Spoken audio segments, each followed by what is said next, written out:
Today is Tuesday, the 21st of September. Shout out to Earth, Wind, and Fire. Here's what's coming up on Roland Martin Unfiltered, streaming live on the Black Star Network. The U.S. Department of Homeland Security launches an investigation into how the U.S. Border Patrol is handling Haitian migrants in Texas, specifically the use of horses and whips. We'll be joined by a black immigration organization to discuss this. Also, Vice President Kamala Harris reacts to those shameful videos and photos. Also in Texas, a black principal accused of promoting critical race theory, a lie, may lose his job. Last night's school board meeting got heated and some folks were thrown out. We'll talk with the leader of the activist organization that was booted from the meeting. R. Kelly's defense team is doing their best to prove his innocence. They have started their portion of his trial, and believe it or not, there are some doctors opposed to a vaccine mandate.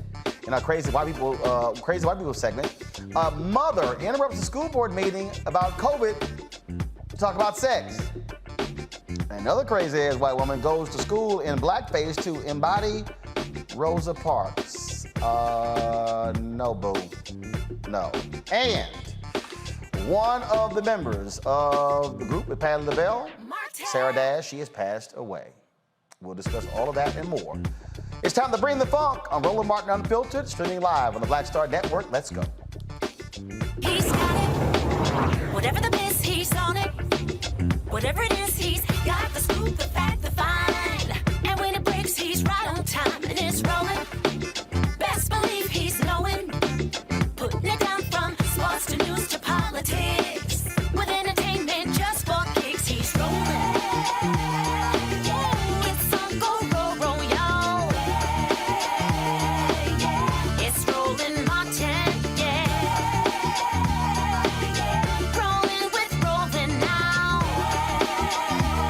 He's funk, he's fresh, he's real, the best, you know he's Roland Martin now.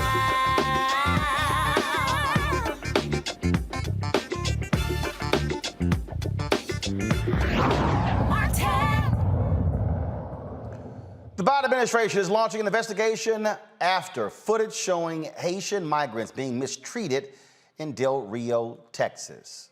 Earlier today, Vice President Kamala Harris expressed her disgust at seeing Haitians chased by Border Patrol officers on horses and beaten with whips. Madam, do you have any reaction to the Border Patrol agents using horse reins to rein in Haitian migrants down at the southern border? What I saw depicted about those individuals on horseback treating human beings the way they were is horrible. And I fully support what is happening right now, which is a thorough investigation into exactly what is going on there. But human beings should never be treated that way. And I'm deeply troubled about it, and I'll also be talking to Secretary Mayorkas today about it. And just as your role as, stemming migration from Central America, Are you also going to be looking into, looking at migration issues in Haiti as well? Well, listen, the whole point is that we have to understand Haiti. I mean, talk about a country that has just experienced so much tragedy, that has been about natural disasters, the head of state assassinated. And we really have to do a lot more to recognize that as a member of the Western Hemisphere, we've got to support some very basic needs that the people of Haiti have to get back up and to do what folks naturally want to do, be them from Haiti or in the countries in Central America. People want to stay home. They don't want to leave home. But they leave when they cannot satisfy their basic needs. So, yes, this is a concern. Thank you all so very much. Thank you. Want to shout out Tim Perry, who posted that video on his Twitter feed, Tim Perry with CBS. Now, Texas Governor Greg Abbott says the Biden administration is cracking down on illegal immigrants and promises that any individuals caught will be arrested. No shock here. In jailing anybody who comes across the border illegally and trespasses on private property or on public land. And so it's not the Biden administration catch and release policy. It's the arrest and jail policy, sending a message to these folks and anybody thinking about coming. More than 6,000 Haitians and other migrants have been removed from an encampment in Del Rio, Texas. This has been going on for quite some time. You've had Republicans and others who've been criticizing the Biden administration for what has been taking place on the Texas border since his presidency began. In addition to this, the NAACP Legal Defense Fund, they are actually calling for a halt to the deportation of Haitians, and also to provide support and resources needed to create humane conditions in Haitian migrant camps in Texas. In fact, I'm going to read their full statement, and just give me 1 second. I'm going to pull it up for you. There's been lots of attention, obviously, paid to this story, really since the video and the photos dropped showing the shameful conditions and showing the mistreatment. We read a particular statement yesterday from the Department of Homeland Security about their investigation. LDF says over the last few days, Haitian migrants near the southern border of Texas have faced heightened and shocking abuse from U.S. Border Patrol agents while attempting to seek asylum in the United States. Photos show agents on horses chasing and whipping Haitian migrants. In addition, the Biden administration has started deporting the migrants to Haiti, a country facing serious political and humanitarian crises. This government action, occurring under the purview of Public Health Ordinance Title 42, which was first adopted during the COVID-19 pandemic by former President Trump, allows for the rapid expulsion of migrants without granting them an opportunity to apply for asylum. President Biden has continued to enforce the order despite pushback from civil rights groups and Haitian American community organizations. In response to the migrant crisis, NAACP Legal Defense and Education Fund President and Director Counsel Sherlyn Ifill issued this following statement: the ongoing treatment of Haitian migrants by agents of the United States government, as seen most dramatically this week in photos of brutality at the border and the mass deportations of desperate Haitians, must be addressed directly and quickly by this administration. Haitian migrants who arrive in our country seeking safety and security are fleeing a country ravaged by a devastating earthquake and violence following the assassination of the country's leader this summer. They deserve to be treated with humanity and compassion. LDF is calling on the Biden administration to halt deportations of Haitians and to provide the support and resources needed to create humane conditions in Haitian migrant camps in Texas. In addition, any agent of the U.S. government engaged in the brutality we saw yesterday, perpetrated by officials on horseback menacing and corralling black migrants, must be immediately suspended and their conduct investigated. This includes investigating the orders and policies that resulted in such conduct. When the Trump administration removed temporary protected status for Haitian immigrants, LDF challenged the now rescinded decision in court, arguing that the Department of Homeland Security intended to discriminate against Haitian immigrants living in the United States because of their race and national origin.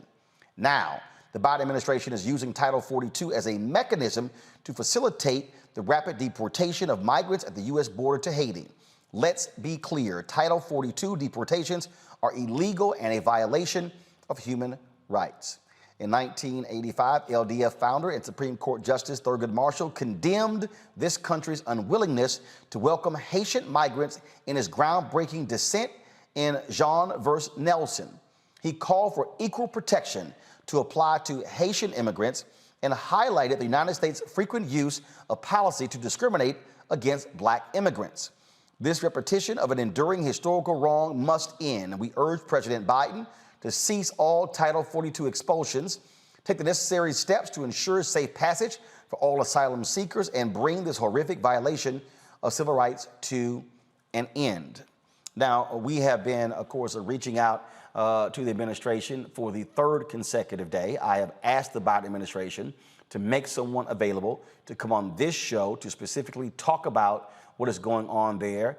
They have not made anyone available. We also have been reaching out to members of the Congressional Black Caucus to talk about this as well. I have been unable to lock one of them in to get them on this show to talk about this. Now, also, the Haitian government has made it clear that they want a meeting with the State Department. Yesterday, the Haitian ambassador to the United States requested that particular meeting with the State Department, wanting them to know exactly what is going to be done. And so there was a call that took place today with regards to that. This is the letter that was sent by the, just give me 1 second. I'm going to download this. Just give me a second. I want to be able to show you the actual letter from the Haitian ambassador. Let's see here. I think we have it right here. Okay, folks. This is the letter right here from the ambassador of Haiti to the Secretary of State. I have the honor to write you in order to draw your attention on the current situation regarding hundreds of Haitian migrants arriving at the U.S. border and stranded under a bridge in the Rio Grande Valley in Texas. While my government appreciates the efforts of the United States administration to extend the temporary protected status to Haitian citizens and suspending the F-1 visa rules for Haitian students currently studying in the United States, I wish to express my grave concerns regarding the living conditions as I want to ensure that our nationals are treated with dignity and in accordance with the rule of law. For decades, the government of Haiti has worked with DHS on immigration and border security issues and is eager to continue this long-standing cooperation. Therefore, on behalf of the Haitian government, I would request your assistance in ensuring that all Haitian nationals arriving at the border are afforded care and expedited legal process. I respectfully request a meeting with you in order to discuss this issue and other matters of mutual interest. I avail myself of this opportunity to renew to you, Mr. Secretary, the assurances of my highest consideration. Today, folks, there was a particular meeting with Secretary of State Blinken as well as the Haitian Prime Minister, Ariel Henry. This is what the spokesperson, Ned Price, had to say today. Secretary of State Anthony J. Blinken spoke with the Haitian Prime Minister Ariel Henry about cooperating to repatriate Haitian migrants on the southern border of the United States. They noted that the United States and Haiti share a mutual concern for the safety of Haitian citizens and discussed the dangers of irregular migration, which puts individuals at great risk and often requires migrants and their families to incur crippling debt. Secretary Blinken shared his appreciation to the government of Haiti for assisting to repatriate Haitian citizens safely and expeditiously. The two also discussed a Haitian-led process to chart a path to free and fair elections. The secretary noted that it is crucial that Haiti's government, political parties, civil society, diaspora, and private sector lead this process and work together in the interest of the Haitian people. Secretary Blinken also noted that the Haitian people deserve a full investigation into the assassination of President Moïse and justice for this heinous crime. We have continued again to cover this and to sort of go deeper into this. And as I said on yesterday's show, what we have to understand is that what you're seeing on the southern border is very simple, and that is what we're seeing here is all about U.S. policy on how Haitians have been treated in this country for the last 40 plus years. This goes back to President Jimmy Carter, when you had Cubans coming to the United States, and then Haitians, as they tried to come here as well, then they were turned back. So America has always had a different policy for Haitians than they did have for Cuban Americans. Let's go to my panel. Teresa Lundy, principal founder, TML Communications. Dr. Mustafa Santiago Ali, former senior advisor for environmental justice at the EPA. Brianna Cartwright, political strategist. Glad to have all three of you here. Teresa, this is absolutely a human rights crisis and a PR crisis for the Biden administration. To have these images of Haitians being beaten by a border patrol on horses and with whips, this deserves swift action by the administration. How have you assessed what they have done thus far? Well, I think the first assessment is, and honestly, through the pictures and the videos that have been coming out today, it's not fundamentally sure that it is actually, very interesting, some visuals. But again, I'm not inside the White House, so I'm not sure. I think the position is, they're absolutely sure that these folks are being whipped. But I mean, if we are looking at, some of the images and video, it looks like they are trying to rally the horses versus the people, in my opinion. Mustafa. I mean, this is amazingly egregious behavior that's going on. President Biden, at the beginning of his administration, you remember, he talked about if any federal employee did any type of egregious behavior, that he would fire them right away.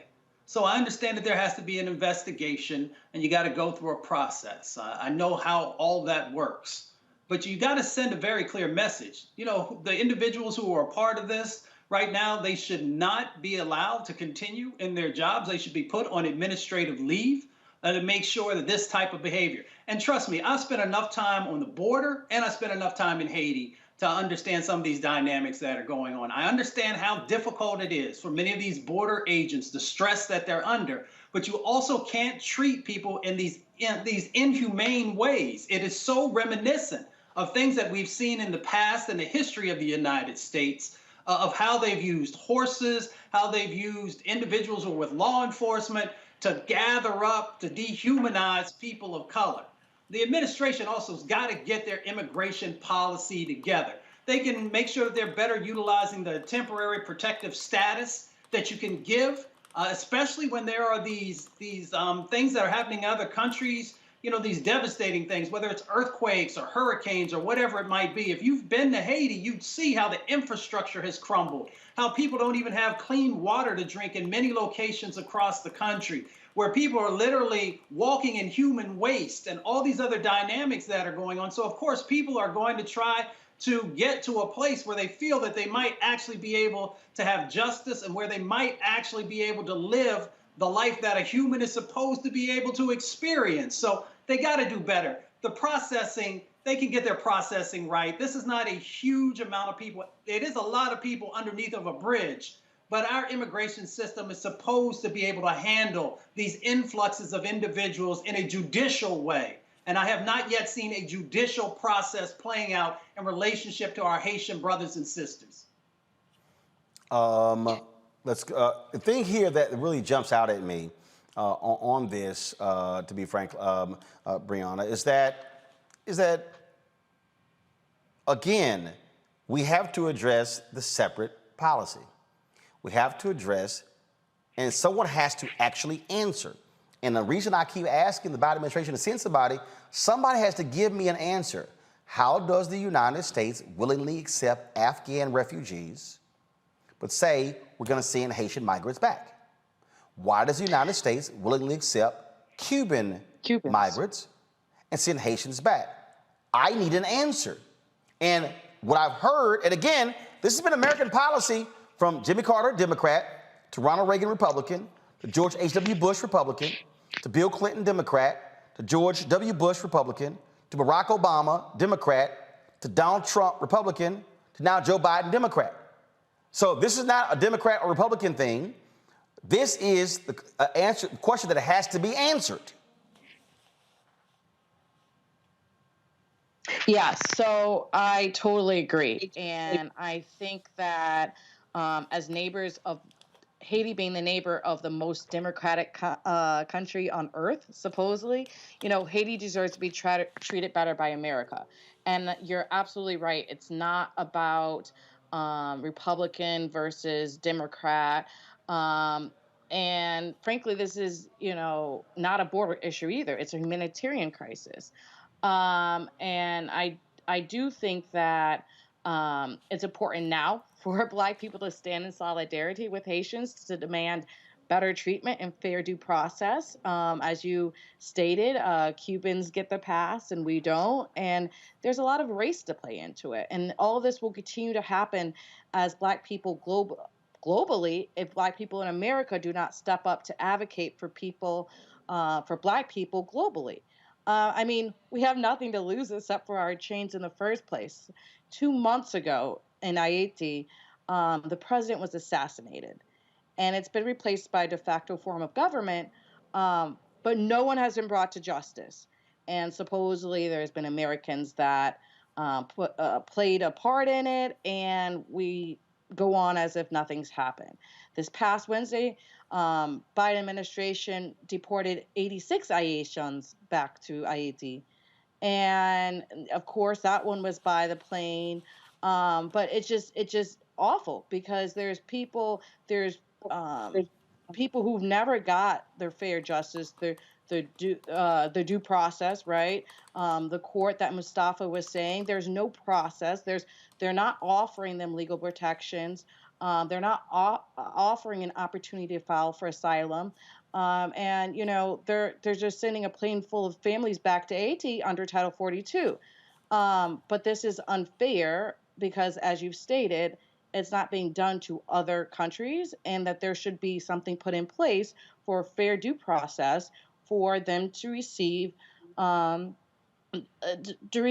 shelter. I mean, the devastating, not just the president, but the devastating earthquake, resulted in 2,000 Haitians dying and homes destroying and displacing many. And we're neighbors. And so it's just uncalled for, and we do need to stand together, and we need to demand for answers, and we do need protections, and this needs to play out in court. This is not right. Well, but also what I'm trying to understand, and again, the Biden administration has to answer this question, and this is a problem. 5 days ago, a Black federal judge here in D.C., Judge Emmett Sullivan, go to my computer, please. This is what he did. A federal judge on Thursday blocked the Biden administration from continuing to use a Trump-era public health order to expel migrant families arriving at the U.S. southern border.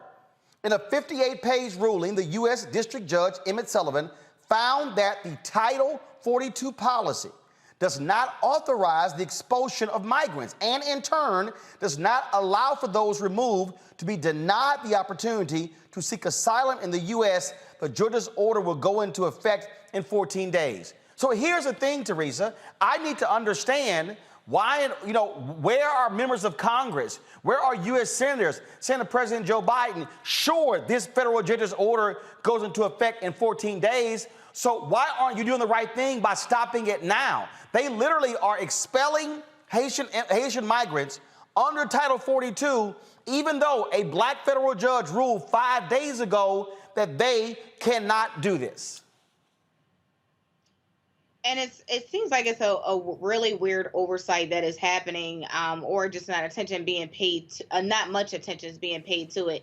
It seems like, morning talk shows and some of the national conversations are happening still around COVID and getting back to school and getting back to business. But when it talks about the immigration policy and what's happening to our Haitian brothers and sisters, the conversation seems to not be at the forefront of the conversation. Or the communications director for the White House, the press secretary, is saying as much information as they're given is very generic. And so the American people are left to, look at some of these rulings and look at some of the attention that judges are giving. But again, there is no real solutions that seems like it's happening here. So when we ask the members of Congress and the members of Senate, what are they going to do for our Haitian brothers and sisters, and they are silent, these are the type of actions that we need to look forward to when they're asking us for their vote, but also when they are asking for support for some various plans that are on the table right now. The thing here that, now, first of all, Judge Sullivan's order only applies to families, so they can still send back individuals who are single. It does not apply to unaccompanied children. But still, we can't say what's humane. We can't say how other folks are treating individuals when this is what we are doing, Mustafa. This is what the United States is doing. And the other thing is this here, okay, to say, well, we're gonna have an investigation into these allegations. These are not allegations of being on a horse with whips. There's video. There are photos. Those individuals, they know who they are. Why isn't DHS come out and say, like we've seen in some police jurisdictions, X number of individuals who were captured on video and photos using whips against Haitian migrants have been suspended and removed from the front lines and placed on desk duty? I don't understand why it's that hard. It's not hard. It can happen literally with a phone call and a document that's signed. It's really that simple. I worked in the federal government long enough to know that when you want to do something, when something's a priority, there's a phone call that comes from the top and it gets done. And it gets done right away. This is hypocrisy. So let me just say this real quickly. I support the Biden administration on a number of positive things that they have done. But if the Trump administration had done something like this, there would be all kinds of outcry by groups saying, that you've got to right away fix this, that you've got to make the changes happen. And enough folks haven't had the outcry. The administration, as I often say, my grandmother says, when you know better, do better. This administration knows that it has to do better, because if they continue to allow this type of behavior to go on, it's very reminiscent of when we had Latinx kids and families being placed in cages. So when you do these types of behaviors, it's hard sometimes to see the difference between an administration which all of us said needed to go and an administration that all of us did everything in our ability to make sure that they were put into office. So they need to really quickly fix this situation. Then they need to start to lean in on the immigration policy and make sure they're getting that right, because this type of behavior is going to continue over and over again because it's baked into the system.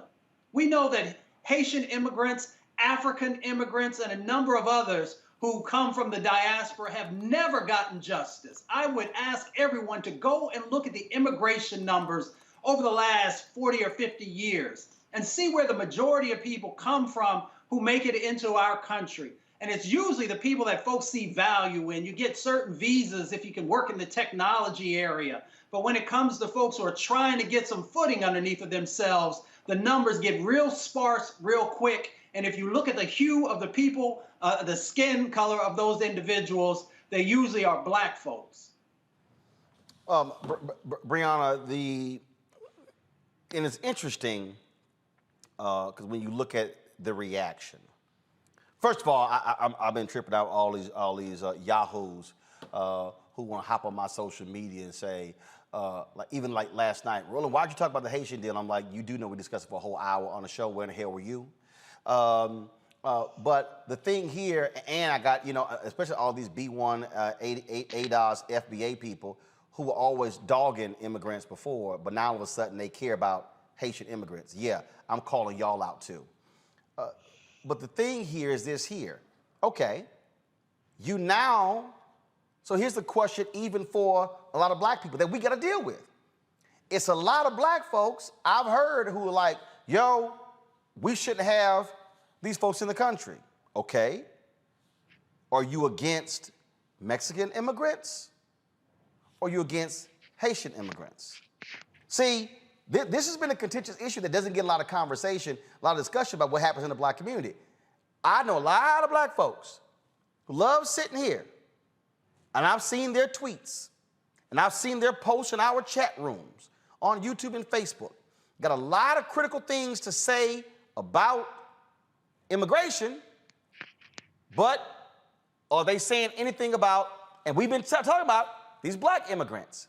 See, when the people who were yelling about no immigrants, I kept saying there are black immigrants from Bermuda, from Haiti, from Jamaica, from Africa, and but all of a sudden I got some of these same black folks, and I see it in their Twitter bios. Yeah, B1, FBA, ADOS. Y'all was sitting here, dog, all rolling. You ain't really ADOS because your maternal, paternal ancestors migrated from Haiti. Oh, but now y'all care. See, now y'all see what we were talking about. That immigration is not just a Mexican Latino thing. It impacts black people too. Yes, and I think a lot of people, I would say, especially a lot of Black Americans, sometimes do not see themselves in the larger diaspora. At the end of the day, we are Black. Some say African Americans. We all derive from Africa, and we just got dropped off on different parts of the boat. And so I think that, the focus of us uniting is important. But also the fact that when, our brown brothers and sisters were having the same issues, being outraged there, right? Because it's really the philosophy of, ignoring it when it's not your problem. But then when it comes to you, you realize, okay, there wasn't anyone to stand up, for them. And now there's not anyone to stand up for you, right? So whenever there's an injustice, just making sure that you're in the forefront of it not ricocheting out. I think that it's important for us to be critical on our administration, despite where you lie in the party, from a DNC member to a grassroots organizer. And I think that it's very crucial that we use the courts, abide by law, and make sure that everyone is safe and we are holding up the ideals of what it is to be American, right? We say that we're a democratic country and so forth, but then we have these issues. And if we really care about people and doing what's best, our administration needs to reflect that. What this is exposing is exactly what we kept saying repeatedly. And folks, I have been covering this issue for more than a decade. When we had TV One's Washington Watch, when we had News One Now, I kept saying, y'all, immigration ain't just a Latino thing. And now all of a sudden, folks see it. Now all of a sudden, so here's the question that people need to answer. White folks do and black folks do. Teresa, Mustafa, and Brianna. Okay. Are you outraged at the treatment of Haitian migrants because horses and whips were used? Or are you outraged that we are not allowing a process to allow them to seek asylum?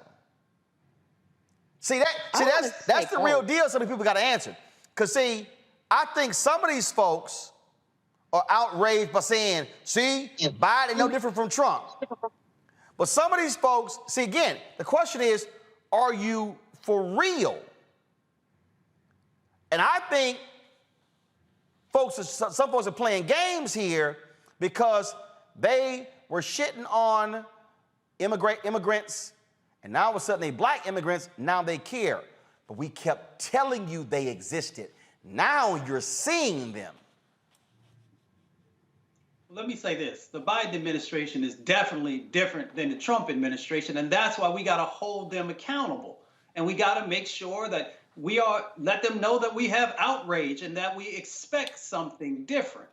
And then they have to live up to that. But if we don't push and we don't put pressure, then change is not going to happen as quick as it needs to. And we've got to also really stay engaged in this immigration set of conversations. You know, people often think when they see migrant farm workers that it's just brothers and sisters coming from Mexico and Central America. There are a number of brothers and sisters that are coming from Jamaica and coming throughout the Caribbean who are also out there in the fields working.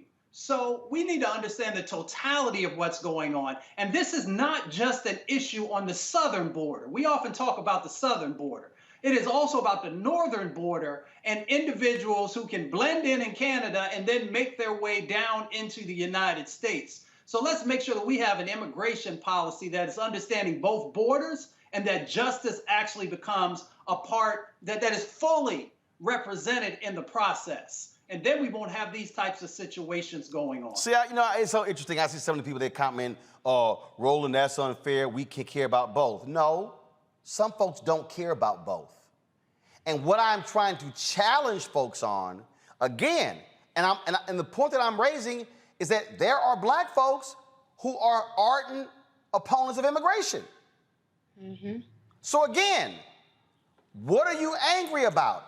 Are you angry about the treatment of the Haitian migrants, or are you angry about the fact that there is a different standard that is used for people from different parts of the country? If, again, somebody has got to answer. If these governors are talking about they are going to welcome Afghan refugees with open arms, I need somebody to explain to me, what's the difference? What is the difference? I will say that both, you should be outraged by both. But even if, right, playing the devil's advocate, even if you are against immigration for whatever reason, I still think this is an opportunity to be upset or outraged because of the usage that is different than how we've handled even other migrants. See, here's my whole point, Brianna. I'm not saying folks should not be outraged, but what I am doing is also exposing the fault line of individuals who now all of a sudden care, but the question is, what do you care about? And I'm telling you, and I see a whole bunch of these folks. I get there, and when they tweet me, or I look at their Twitter bio, I see ADOS, I see FBA, I see B1, and I think back to all the attacks that I've been under for the last 2 years. Folks like, yeah, you ain't no real American because your grandfather's ancestors came from Haiti. Oh, so now y'all want to question who's a real American. And I've seen a lot. Look, I can go back to my radio show, WVON in Chicago. Folks were calling in, hell no, we don't need these damn immigrants in the country. And again, I'm asking the question, you don't want to see immigrants in the country, or you don't want to see Latino immigrants in the country? And I have been warning black people that the difference is we are mostly seeing Latino immigrants on television and newspaper. But now all of a sudden you're seeing black immigrants. So people have got to now answer that question. And that's why I'm challenging that point as well. I'm not dismissing, I'm not letting the Biden people off the hook. They got to be held accountable. I want answers, but also I'm challenging folks to say, do you really all of a sudden care about the Haitians, or are you using this for your own purpose? Brianna, go ahead. I think the real issue that we're not talking about as a Black American, the reason one would be upset at the Latino American, et cetera, or any other immigrant, is the disparities we see economically. So the thinking of we're at the bottom and, okay, we have the car washes on lock and that's all we can have. And now blah, blah, blah comes and takes our jobs. It's the whole rhetoric of blah, blah, blah comes and takes our jobs, which isn't true. Slave days, we picked cotton, we wanted to be free. They're doing jobs that a lot of Americans wouldn't want to do. But I think it's really the issue of us still being an economic crisis and America being set up institutionally, right? Racist institutionally, where we have these different hierarchies. And so we want to say, oh, we're on this wrong, right? And, you know, we've created this rhetoric where it's very divisive, right? When they say, oh, your grandfather's from Haiti, so you're not Black American, right? Well, you're American. You were born in America. You know, became a citizen, or et cetera, et cetera. You're American when the government says you're American, and there's processes to it, and they shouldn't prevent people from going through those processes. But I do think that it depends on where in the country you fall, right? In Florida, I think many people are aware of Black immigrants from Jamaica, from Bahamas. There's that different dynamics versus in Texas, where you see the Latin American migrants. And then, as Mustafa said, if you come from Michigan, you realize that there's poor border control when it comes from Canada, right? So why do you have issues coming to the waterways from Florida to some of these places, but you don't see the same in Detroit going to Canada? So it is a lot about race, and that's the time where we need to realize we shouldn't piecemeal when it's important or not, right? We need to advocate for Blacks globally and being treated fairly, and all the process applying to everyone the same. Well, it is certainly a huge, huge issue that we have been looking at, we'll continue to look at. And I'm going to tell y'all right now, Biden administration, I'm going to email y'all every single day. I'm going to email you 2 or 3 times a day. Black Caucus members, every single day. Every single day. I want to see, where are all of these white United States senators? Where are you? Where are the calls for congressional investigations? See, this is very simple. If it happens under Trump and continues under Biden, both are wrong. See, I'm not going to play this bullshit game that Sean Hannity and Laura Ingraham and Tucker Carlson and you see the right wing play, where, oh, everything Biden does bad, but everything Trump did is wonderful. This is wrong. Heads should roll. People should be fired. Now, it does not take that long for this to happen. And so, we're going to keep talking about it. In the next hour, we're going to talk with an activist of a Black immigration group about this very issue, about what their plans are. We're going to go to a break. We come back, we're going to discuss the issue of a Black principal in Texas. School districts now trying to essentially fire the brother on some made-up BS. Folks, be sure to support what we do here at Roland Martin Unfiltered. Download our Black Star Network app. All you got to do is go to Apple phone, Android TV, Roku, you name it, Amazon Fire TV, Xbox, Samsung's Smart TV. Download the app on all of those platforms. You can also support what we do by joining our Bring the Funk fan club, where every dollar you give goes to support the show. Of course, Cash App, $RM Unfiltered, PayPal.me/R Martin Unfiltered, Venmo.com /RM Unfiltered, Zelle is Roland@RolandSMartin.com, Roland@RolandMartinUnfiltered.com. When we come back, we'll talk about the case of the principal in Texas. Next on Roland Martin Unfiltered on the Black Star Network.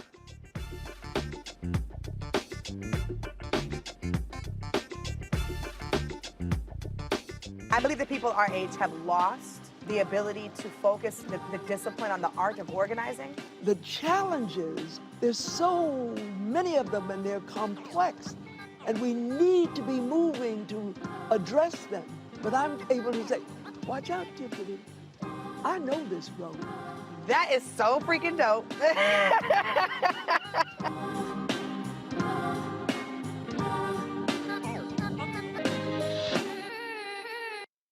Time to be smart. Roland Martin's doing this every day. Oh, no punches! Thank you, Roland Martin, for always giving voice to the issues. Look for Roland Martin in the whirlwind, to quote Marcus Garvey again. The video looks phenomenal, so I'm really excited to see it on my big screen. Support this man, Black Media. He makes sure that our stories are told. See, this difference between Black Star Network and Black-owned media and something like CNN. I got to defer to the brilliance of Dr. Carr and to the brilliance of the Black Star Network. I am Roland with Roland all the way. Honored to be on a show that you own. A Black man owns the show. Folks, Black Star Network is here. I'm real revolutionary right now. Roland was amazing on there. Stay Black. I love y'all. I can't commend you enough about this platform that you've created for us to be able to share who we are, what we're doing in the world, and the impact that we're having. Let's be smart. Bring your eyeballs home. You can't be Black-owned media and be scared. You dig?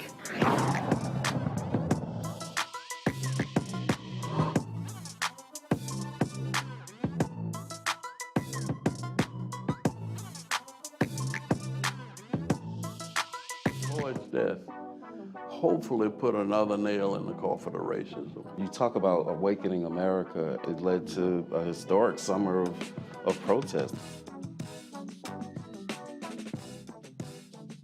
I hope our younger generation don't ever forget that nonviolence is soul force. Priceless.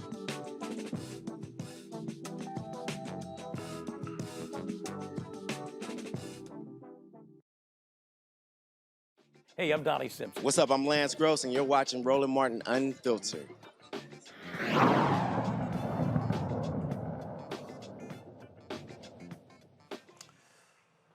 A North Texas school board meeting got heated as the board decided on the fate of a Black high school principal. The Grapevine-Colleyville Independent School District School Board naturally voted to propose the non-renewal of the contract for Dr. James Whitfield. He, of course, the high school principal, has been on paid administrative leave since late August. Of course, people claim that he was teaching critical race theory when he says he wasn't. We had him here on the show discussing that. Whitfield was at last night's meeting. Watch this. Hello, I'm Dr. James Whitfield, Dr. Ryan, folks, Board of Trustees. I first want to express my gratitude for all the love, support, and encouragement from the community, especially our students who have regretfully been criticized for their speaking up in this matter. I stand before you today no different than I was when I came in 1819. I'm an advocate for all kids. I believe every student, regardless of race, religion, sexual orientation, whatever bucket you want to put them in, I believe they all have access to they should have access to excellent, equitable education. Yes, I said those words. Unfortunately, my unapologetic stance for those things has brought us here tonight, which is disheartening. The attacks from people outside is one thing, but the outright silence and direct actions taken towards me by GCISD leadership team, sorry, trying to get this in, are what's absolutely heartbreaking. I can assure you, I have not changed. I'm still the same man today as when you hired me in 1819. You promoted me twice in 3 years. So I ask you, what has changed since July 26th? Thank you, Dr. Whitfield. Dr. Ryan. Yes, ma'am, please. Sir, Thank you, Dr. Whitfield. we need, hey, Our next speaker. wait. We're doing really good, and now we're not. Please stay quiet when we are changing speakers, please, so Thank we you. can continue to run the open forum. Appreciate it. Thank you, Dr. Coley? Whitfield. Our next speaker is Carrie Whitfield. Please come to the podium, state your name, and if you're a resident of GCISD. Hi, my name is Carrie Whitfield, Dr. Ryan and members of the board. I stand before you this evening, the wife of James Whitfield and the mother of a GCISD third grade student. My husband is an amazing man. He is kind to all. He's an amazing father and husband. He's a phenomenal educator. He loves the community he serves. Each member of his staff, every one of his students would run through a brick wall for him. And as you've seen for the last several weeks, they will also do it for him. He loves them and he loves them right back. I am heartbroken at the actions taken by individuals who clearly do not know my husband and clearly do not have a true connection with Colleyville Heritage High School. But what has been more devastating is to watch individuals in leadership positions in this room who know my husband's heart, yet side with these very people. You know better, and my hope is that you'll do better. Thank you. Thank you, Ms. Whitfield. Our 21st speaker. Now, that was Principal Whitfield and his wife. Now, the district said the decision has nothing to do with allegations he was teaching critical race theory or his wife's social media photos that officials found questionable. Now, last night, dozens of students and activists showed up to support Whitfield, and some were kicked out of the meeting. Guys out. You can go down and pull all these people out. But you can pull ours out. I know. They pulled out the black man, but they gonna let all these other people that got all these other screen print shirts stay in there. Kristen! Discrimination. This is First Amendment rights, and this is a corporation. The message that we are trying to get across is inclusion. This is not anything about separation, nothing about segregation. This district is showing itself today. And they showed us as we walked up here. They don't like us, but we here to stay, baby. Where's Kristen? I don't know. Okay, because you have to get your directive from her, correct? She is. She ran away. She ran away, and I don't understand why. She don't want to face the music that she's If they can't tell us why we can't wear these shirts without telling us that it is because it is a black organization. Just relax just a second. Don't tell me to relax. Okay.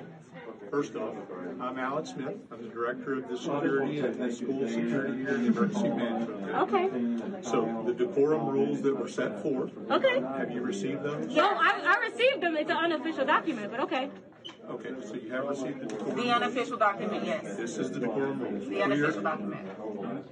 It does not specify A what you date. consider signage. It does not. It does not specify anything about You signage. cannot disrupt the meeting that's going on right in there right now. But we Or can't you'll go be- in. I don't believe we're in that. We're not. We didn't discuss it. Screen print shirts. This is not signage. This is a company logo. The disruption. The disruption. This is a company logo. What attorney? Kristen? We don't know because he ain't talked to no attorney. So then tell us the distinction between signage. If you can tell us, because it doesn't say it on there. Definition of Says signage. apparel as signage is what it So what is that definition? Okay, so your name tag, that's signage, right? Right, you can't go in there. is. I'm not going to argue that difference. You can't go in there. Thank you. Not sure. So then pull every picture out. Pull everything out. It has writing on it. Don't get it. These discussions. Makes no Let's just kind of keep it quiet. Unfair. It was very quiet before we were forcibly moved out of the building. Ain't nobody. There were no we hadn't issues. caused no problems. We hadn't said nothing to nobody. We It was hadn't made very any quiet. noise. We weren't even going to go in there. We were going to let our director of security go in there and stay in there. That's what we wanted. That's what we wanted. We didn't all want to go in. Okay, now I'm confused. Joining me now from Dallas, Texas, is Dominique Alexander, president of Next Generation Action Network. Dominique, so they determined that there cannot be signage, so they concluded that a T-shirt with the organization's name was signage. So by that, if NAACP members showed up, they would say, oh, you have signage, so therefore you can't go into the meeting.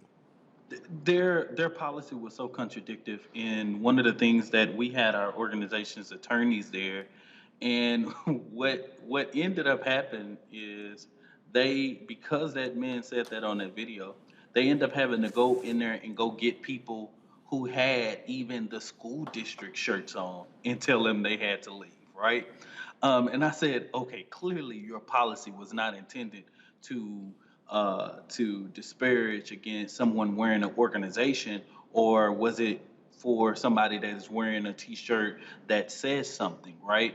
And yet they referenced the last meeting where some right-wing supporters wore a T-shirt. Well, these right-wing supporters was wearing shirts talking about CRT. That has nothing to do with a organizational logo, in which caused so much confusion. But clearly, the policy was left to their own interpretation. All right, so here's where it's still confusing. Why in the hell they're not going to renew his contract? So if it has nothing to do, I love this. Well, because he did interviews after the fact. Yeah, after the dude was put on administrative leave. They still won't answer why he was put on administrative leave. And when we submitted the letter asking them about the reason why he was terminated, they put the same reply. But I'm gonna tell you, Roland, last night hearing the lady say the reason to the board was so hard to keep your composure, right? Because it was so much loaded mess. to where they lied on so many different things.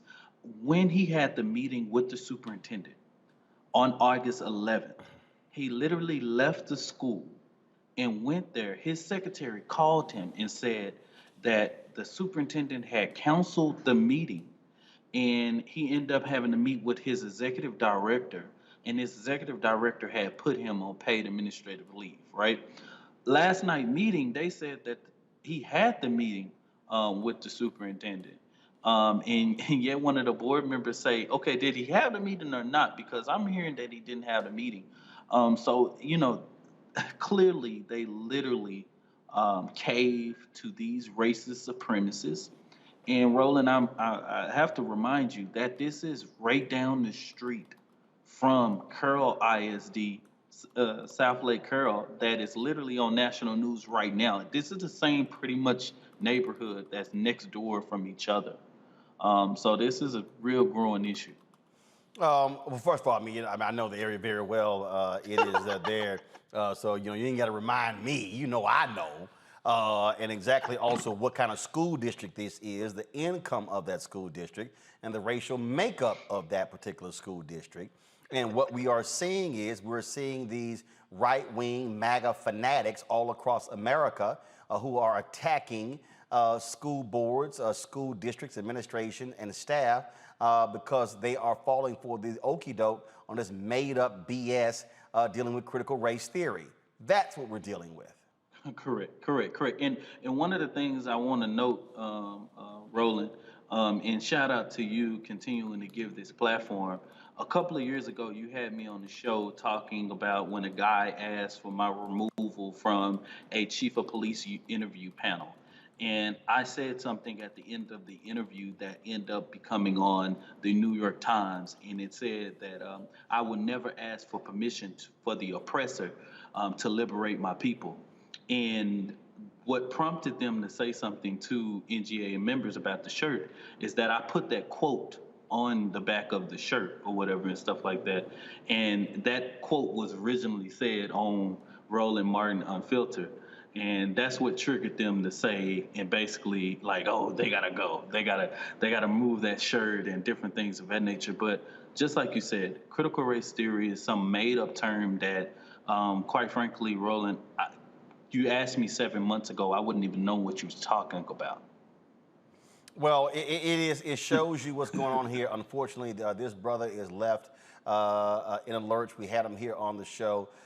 It was a trip when he was on here saying that he had some of these white people saying he hates white people, and he said, my wife is white and my mama is white. The dude is biracial. Well, at the end of the day, let's speak truth to power, right? Historically, a white man has never wanted to see a black man kissing another white woman like that. You know what I mean? And clearly, they posted this picture of him kissing his white wife continuously on social media as if it was a problem, right? And yet at the end of the day, we are dealing with racist bigots that this school district has failed to stand up on. And I want people to understand with this critical race theory situation, out of all 7 cases that we've had to respond, because we've had to go all across the state of Texas to respond and defend black professionals because of this. Majority of them, all of them that we have responded to are either principal level or central staff. The last case was Mansfield, a director of diversity of inclusion. They are literally going from school district, funded by a private foundation to create this mess, to create this discord in our school districts. And we need people to be vigilant. We need people to be involved in their local school board to protect your children, to protect our future. Because right now, our American school systems are really under attack. And shout out to Dr. Whitfield's students, because if that man didn't say anything last night at that school board meeting, the words of his children showed the impact that he has on those kids. And no one else had to say anything but those children, because they spoke powerfully. Well, actually, a lot of folks were there standing up for him, and so it certainly was great to see as well. Dominique Alexander, we appreciate it. We'll see what happens next with this story. Thank you, man. Thanks a lot. Let's go back to my panel here. This is the thing that, again, we're going to see more of this. What we are seeing these right-wing, white conservative fanatics who have been following Donald Trump, who follow the Heritage Foundation, who follow the Fox News, who follow these right-wing folks. Mustafa, what we were seeing how nuts, how crazy they are, and what happens when they begin to attack people, and that's exactly what all this critical race theory BS is all about. I mean, yes, but we got to also understand that they create these chaotic situations with intentionality. Yep. You know, that this is a systemic set of actions because, you know, they understand that when they create chaos, then they can continue to chip away at democracy. They can continue to chip away at humanity inside of our country. And then they utilize that. It's fuel for some folks to begin to coalesce around this type of foolishness. So we should understand that these are not just random acts. There is a system that's in place that is driving this. And there is an agenda that is a part of that. And it is about retaking power or perceived power and also being able to utilize this sets of energy to begin to take over county commissions and state houses and then, of course, Congress. And hopefully many of them are thinking that they will also then be able to regain the presidency by doing these types of things. So we should be very clear of what's going on. The other part that's really interesting is also that this board unanimously took this job away from Dr. Whitfield. Think about that for a second, that no one had the courage to actually stand up and to speak out against these injustices that were happening to this man. I hope that Dr. Whitfield utilizes the full legal set of steps to be able to get some form of justice. Where they messed up is that they're hurting the kids, but they don't care about children. We see that play out time and time again in a number of actions. So I hope he utilizes, the fullness of the legal system. Brianna, people better get ready. I'm telling you, the real deal here, they want to attack black people in power. They want to attack anything that says diversity, that says inclusion. That's all this is. And people better get ready. This is going to be the norm. Yeah, so it's interesting to hear Mustafa and some others say that, I know the previous said that they wouldn't have heard of it if it weren't for these right wings people. I went to undergrad at Occidental College, which was the original home of Barack Obama, who became president in 2008. And since 2008, we actually had a major at Oxy called Critical Theory and Social Justice. So there was a lot of people who graduated in my class from this major. I remember thinking, why go into that major? What is that? Et cetera, et cetera. But it really engaged in rigorous interdisciplinary analysis of the complex issues and the globalization and social injustice, just like we were just talking about Haiti and how this plays overall. And so it allows, to analyze cultural theories. So it's interesting to now see it played out nationally, because I've been exposed since 2008 and no one said anything, right? We were learning and trying to better ourselves. And it became a thing when Trump decided that he was going to stop allowing basically for social progress and trying to better our nation. But I do think the critical discourse is important. I do not believe that that's what was going on with the administrative leave of this principal, of this teacher. But, if we're going to bring this into the conversations, even if he were to be teaching this, I think it's a right time in our nation for us to have these dialogues. First of all, he's a principal. He's not even teaching. He's not even teaching. Right. I mean, they are. But see, here's the whole deal. Here's the deal. I don't even want to go down. Here's why I don't want to go down the path of we should be teaching these things, because that's what they want. See, Mustafa just said something that we have to be very mindful of when it comes to the right. When he says they're intentional. When Dominique talked about how it's being traced. See, what they want, they love if we or mainstream media or other people are talking about critical race theory, because that now reinforces their narrative that that's what the whole mission always was. No, what we got to say is, nope, y'all a bunch of cranks and y'all full of it. Nope, and you're liars. Because this is what, when the dude, Christopher Rufo, when he went on Joy Ann Reid's show, okay, people were like, man, Joy killed that dude. He was happy because he got the conversation into the story flow, into the program, and that is exactly what they always wanted.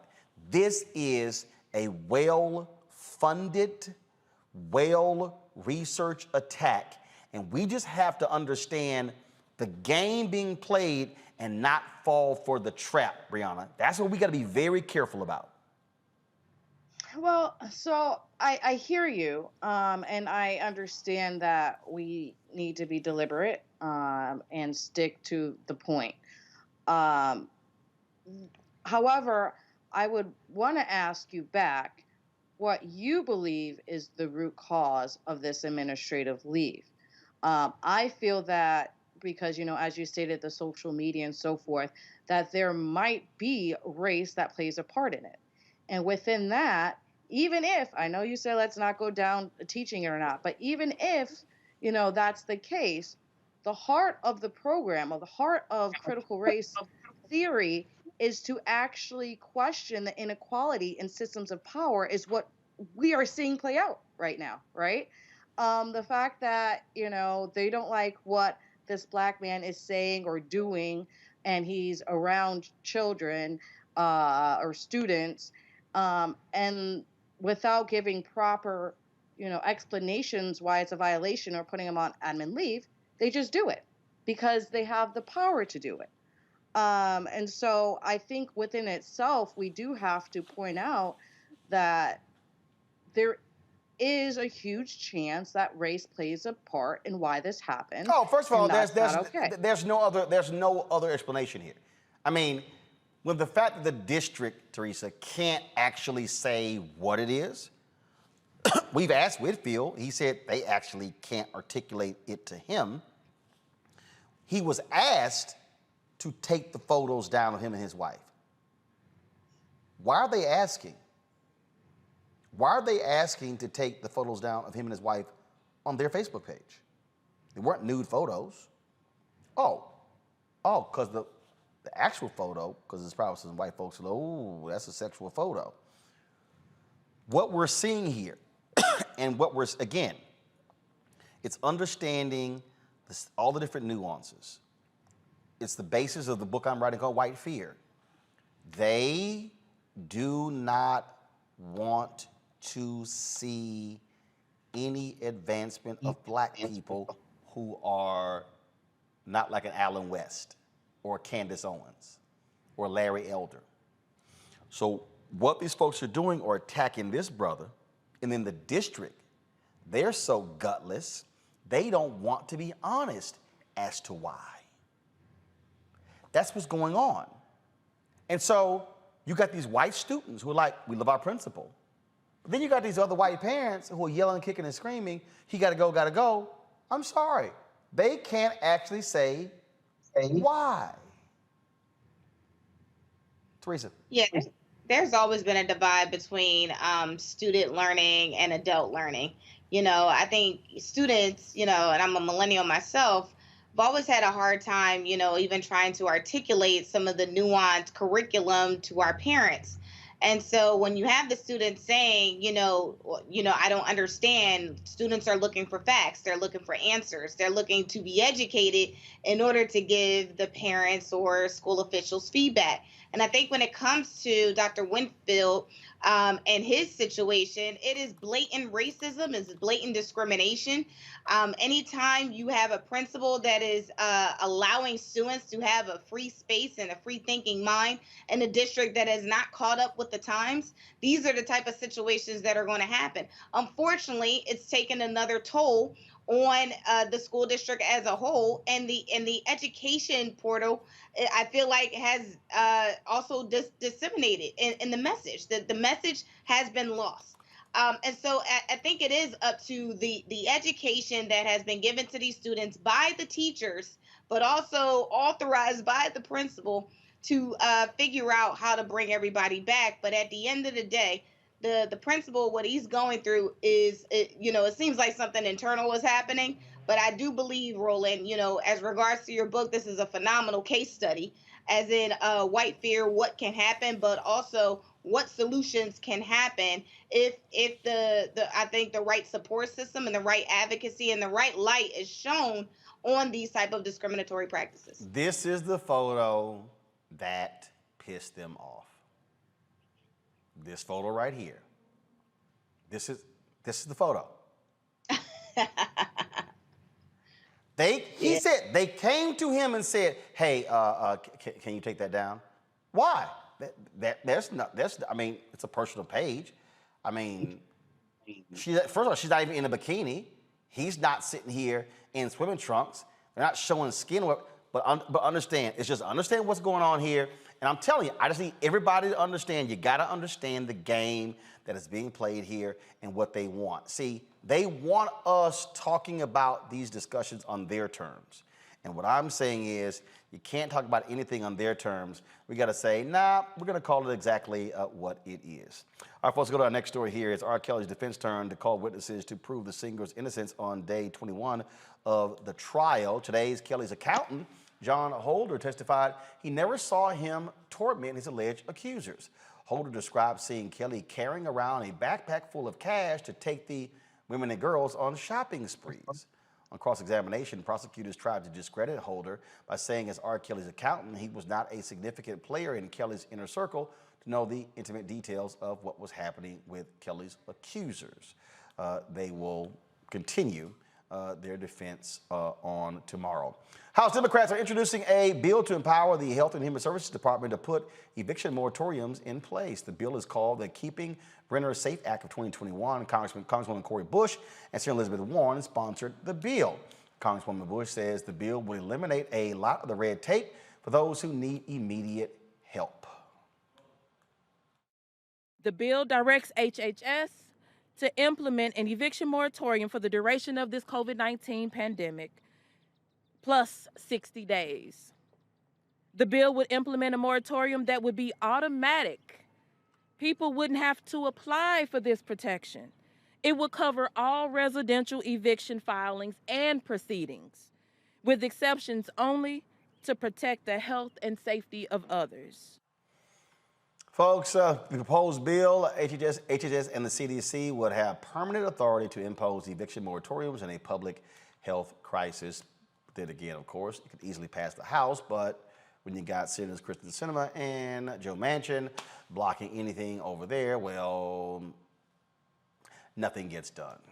Folks, COVID deaths have surpassed those from the 1918 flu pandemic, with more than 690,000 deaths. More Americans have died than during the deadliest pandemic in the 20th century. More than 675,000 Americans died during this 2-year Spanish flu pandemic. While there was no vaccine available for the 1918 flu, there is a COVID vaccine, and millions of eligible Americans are still unvaccinated. 55% of the United States population is fully vaccinated, and of course, you have, I think we're up to 70+% of folks who have one shot. This continues to be this contentious issue, and then you have people like Florida Governor Ron DeSantis who want to make this thing worse. Check this out. DeSantis chooses as the Surgeon General for the state of Florida a black doctor named Dr. Joseph Ladapo. And guess what? The Surgeon General of Florida, who he picked, opposes mask and vaccine mandates. Anyone? DeSantis is what we call him. Say it again. DeSantis is Death what we call Santis? him. Yeah, it's, because that's what he's putting on his people is death. Satan was one, and we can use his name many ways, but we know that he's trying to run for president and trying to be remembered, and unfortunately, these antics, which he saw happen in Trump, is what he thinks will allow him to get to that stage, and it's sad. And the fact that they used, just like they used Ben Carson, we saw what happened with him in COVID-19. But they try to use pawns to put in place things that we know aren't scientifically correct, which put us at harms even more. It's just atrocious. And he's playing a game, and we know it. There is other people who have, for example, the mayor of Detroit, Mike Duggan. He was the CEO of a hospital and has a lot of health background, and he hasn't required or do mandatory masks. And I know other mayors who haven't, even on the Democratic side. And there's, for me, I'm okay with not mandating masks. I do think that it's important for us to encourage, allow for it to happen, to push and explain and educate on. I'm sorry, I didn't mean to say masks. I meant to say vaccinations. But to encourage people to get vaccinations, allow the access and fully educate people. So I do believe we should. And I believe everyone should get vaccinated who can. But if they don't, I don't think it's for the government to bear the consequences and responsibility. The responsibility and the fault is on the person who decided, I'm not going to get vaccinated. But how do you then? Okay, so if that's the case, then how does that jive with other government mandates? So, for instance, if you want your child to go to school, you got to take vaccines. If your state wants federal highway funds, the Reagan administration forced them to change the law to say raising the drinking age from 18 to 21. Louisiana was the last state to hold out, but they could not afford to hold out because of those federal highway funds. So the reality is there are mandates. In fact, we have mandatory minimums for jail there in Florida. So there are a number of government mandates. If you're talking about a public health crisis, why shouldn't the government make a vaccine or a mask mandate? I'm not saying that the government should or shouldn't. Actually, what I'm saying is I know that I'm vaccinated. And so I know that I care that I don't die. Right, but that's you. But again, what should government do? Because the bottom line is this here. The same people who are choosing to say, I ain't getting vaccinated, their ass is getting sick, they going to the hospital. And the problem is they're filling up the hospitals, and there are people who need who have other illnesses who can't get in because these dumbasses are filling the hospital up. So you got to do something. And the fact that we have surpassed the number of deaths from 1918 Spanish flu and there's no end in sight, okay, then what does government do? Yeah, it's a hard question. No, actually it's not. I don't think it's hard. I think when you reach a certain point, government has to say, we are stepping in. Because you know what? Y'all can't sit here and pay attention and do it your damn selves. I just think that's what government has to do. And this whole, okay, I'm just going to play for some of you what this dude said in Florida. Just so you understand the thinking of some of these people, just listen. I have to check my watch because I'm in a different time zone. Okay, so good afternoon. It's a pleasure to be here. I'm just really very happy to be here in Florida, working with Governor DeSantis and the leadership here in Florida to really think thoughtfully and in a very positive way about our public health here in Florida, and frankly, hopefully set an example for other states around the country, and maybe even further than that. So I'm really just honored and overjoyed to be here. My family is looking forward to coming. You know, we've sold the kids. We've got 3 boys, so they know Disney World is here, and they're looking forward to that. And anytime they have complaints, we mention Disney World, and everything's okay again. So I'm very happy to be in this position. Very happy to be joining the faculty of University of Florida also. And I talked to the governor, and there are a few things that we're going to keep in mind as we approach public health here in the state of Florida. So the first is that Florida will completely reject fear as a way of making policies in public health. So we're done with fear. That's been something that's been unfortunately a centerpiece of health policy in the United States ever since the beginning of the pandemic, and it's over here. Expiration date, it's done. So we're compassionate. We get it. There's scary things. We've seen a lot of fear from COVID over the past year and a half, and it's very understandable. But the way to approach that is not from a place of fear, because it doesn't lead to good decisions. And we've seen a lot of that where the risks and benefits of decisions haven't been considered wholly or thoughtfully. So that's over here. In terms of our approach, we are going to have a positive approach. We're going to acknowledge the fact that, there are some things that are scary, but that's not the only thing. That's not the place that we're going to make decisions from. So we're going to really think globally about the health policy decisions that we make in this state.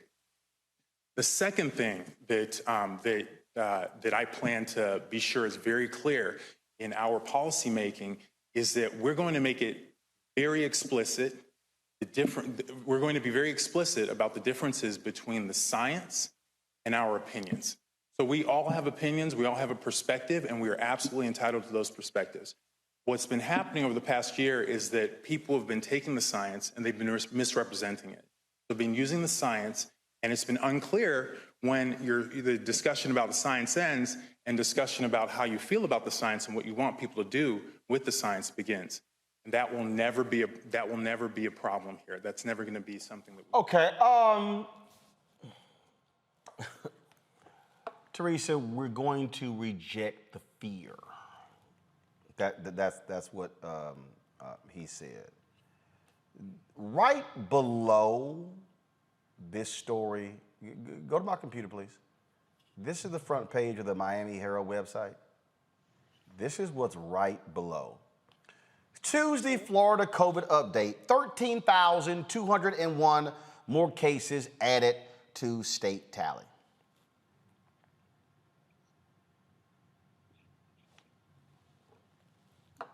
I think you're absolutely right. I mean, the Spanish flu originated here in the city of Brotherly Love, and the case numbers have not amounted up to the current COVID-19 virus and also its Delta variant. And I'm sure back then didn't have the skills and capabilities that we did now. But what the difference, I believe, that still stands today is that I think people trusted the government a little bit more, and thus they allowed the thought leaders to make the necessary recommendations and allow the pandemic to cease in a time frame. But as we start to look at the ideals of today, and some of the decision makers and those who feel like they are just beyond public policy and law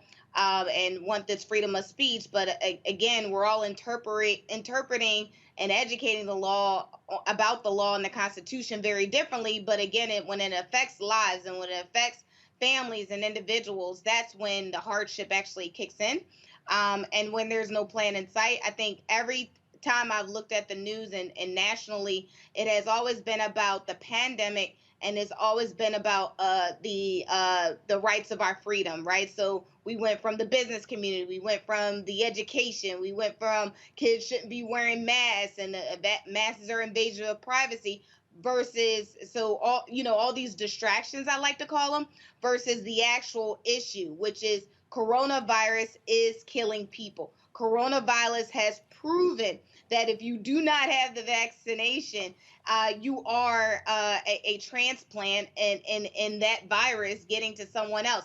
If you are not protecting yourself, then you are at risk of killing someone else. So these are the facts, and it's so unfortunate that we have elected officials that is choosing to misinterpret the issue of freedom of speech and freedom of, I guess, just our civil liberties for their own political play, because they feel like, when they get into the White House, this is the message the American people want, but not when their family members are dying right next to them day by day. Just interesting to me, Mustafa, about these folks who, we're not going to give in to fear. I don't know about y'all, but after death, ain't nothing to fear. That's it. That's it. There's nothing left for you. There's nothing left. So, I don't know about y'all. I fear dying. I do. I ain't trying to be intubated, have a tube down my throat. I'm not trying to sit here and have lungs damn near caving in on you, but we're not gonna choose fear. We're gonna have a much more positive outlook on public health. Get that bullshit out of here. Mustafa, go ahead. I'm glad you said it. It's hard for me to listen to that type of foolishness. I've lost so many family members to COVID, and friends and fraternity brothers, and it's so nonsensical. I haven't heard stuff like that since I heard Ben Carson try and talk about housing policy. If you are an MD, or if you're a PhD, but we'll talk about MDs real quick. The Hippocratic Oath, one of the main aspects of that is to do no harm. How can you say the difference between opinions and science when 675,000 plus people have lost their lives in this country, and you are contributing by the misinformation that you, as one of the top representatives for the state of Florida, even though Florida continues to have these explosions of cases that are going on. So, it's really tough. I mean, I saw the Trump administration continue to roll out individuals who are not qualified and who did not understand, the damage that we're doing. Maybe they did understand the damage they were doing. Here's the thing you got to watch. Go and watch that video again and look at DeSantis' face in the background. He even couldn't believe that this person was sharing the information in the way that he did, even though they gave him the talking points, and he couldn't even get those right. So once again, I continue to encourage people across the country to actually sue these individuals for putting people's lives in danger, for putting your children's lives in danger, because they're going to continue to do it. Because what they're really doing is positioning themselves to be able to run for office at a higher level, and they're willing to do anything, to say anything, and to sacrifice anyone. I had, and this will be the final comment if I go to my next story. So I had somebody just on YouTube say, y'all don't get it. You can still transmit the coronavirus if you vaccinated. Fool. The vaccine, let me just say this for the people in the back. Again, the vaccine is not going to prevent you from getting COVID. The vaccine is to lessen,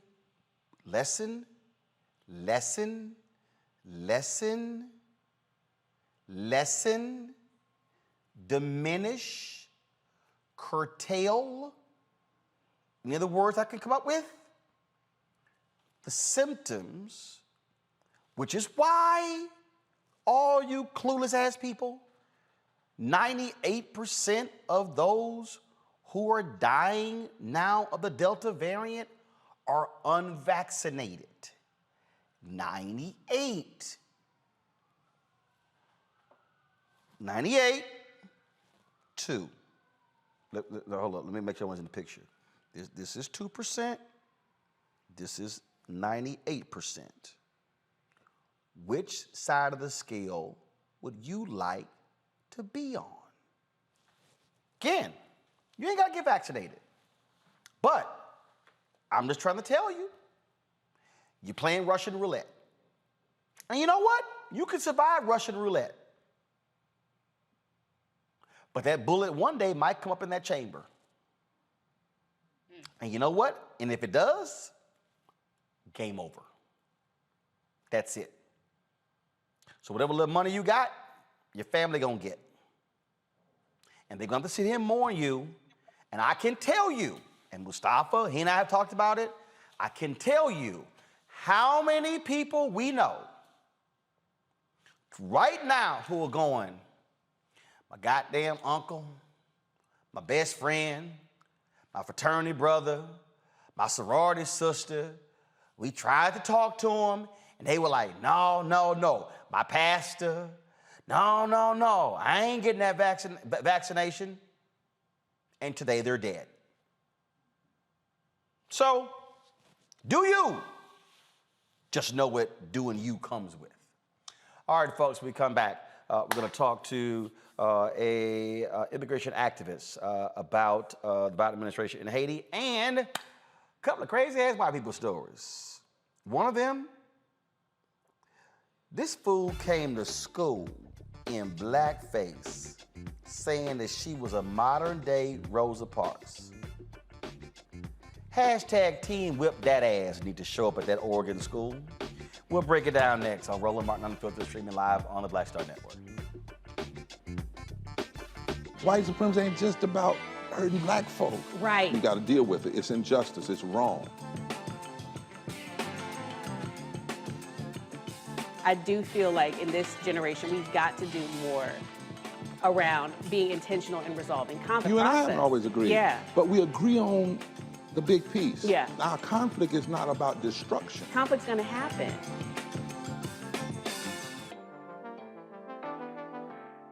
It's time to be smart. When we control our institutions, we win. We win. This is the most important news show on television of any racial background. Y'all put $2, $3, $4, $5, $10, $15, $20, $30 on this and keep this going. What you've done, Roland, since this crisis came out in full bloom. Anybody watching this, tell your friends, go back and look at the last 2 weeks, especially of Roland Martin Unfiltered. I mean, hell, go back and look at the last 2 days. You've had sitting United States senators today, Klobuchar and Harris. Whatever you have that you can bring to Roland Martin Unfiltered to support it, please do, because this information may literally save your life. Watch Roland Martin Unfiltered daily at 6 p.m. Eastern on YouTube, Facebook, or Periscope, or go to RolandMartinUnfiltered.com. Support the Roland Martin Unfiltered Daily Digital Show by going to RolandMartinUnfiltered.com. Our goal is to get 20,000 of our fans contributing $50 each for the whole year. You can make this possible. RolandMartinUnfiltered.com. Hi, I'm Gavin Houston. Hey, what's up, y'all? It's your boy Jacob Lattimore, and you're now watching Roland Martin right now.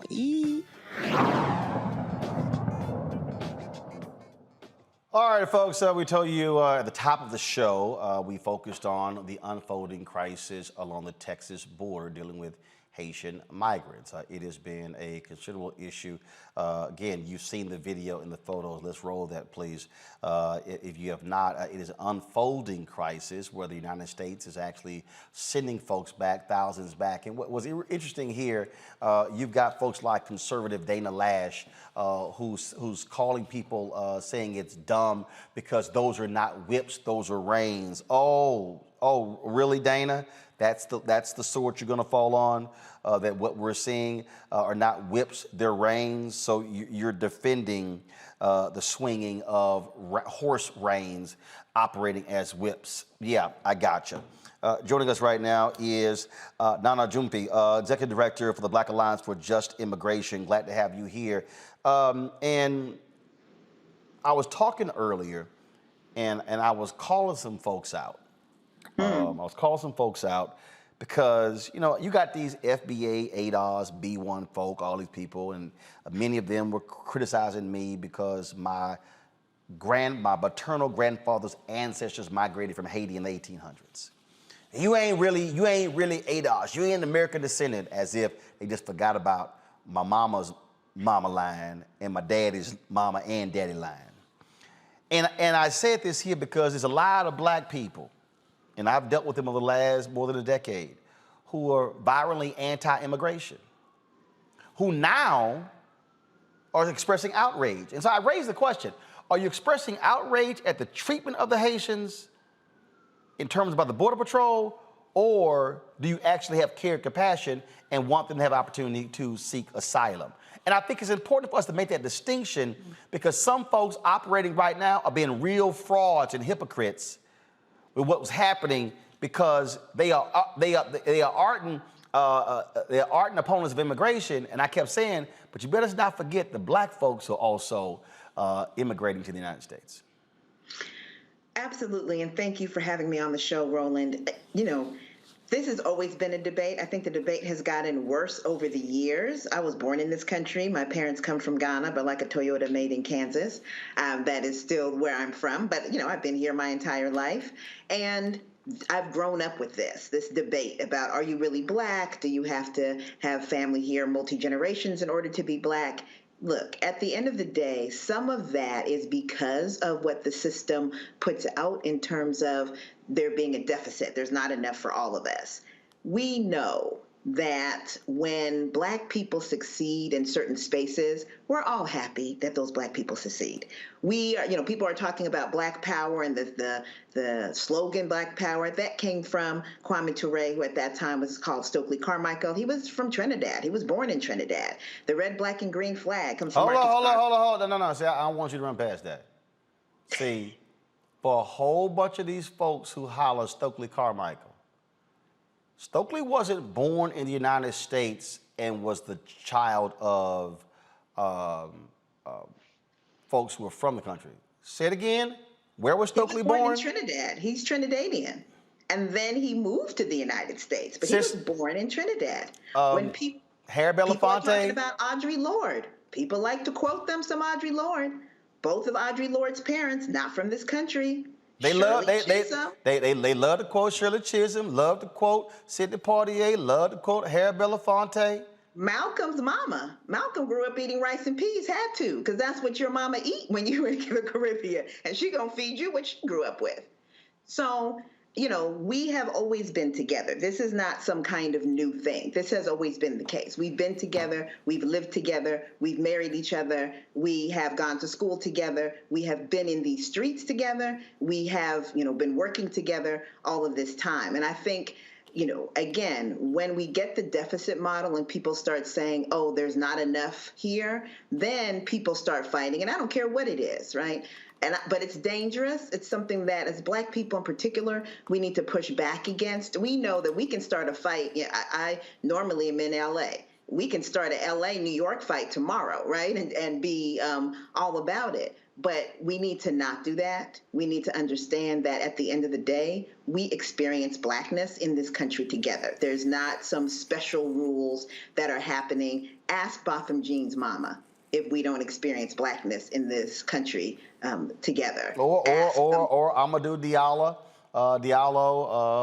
and again, when we talk about, I mean, all these black people that love them, from Cicely Tyson, her mama and daddy ain't from here. Right.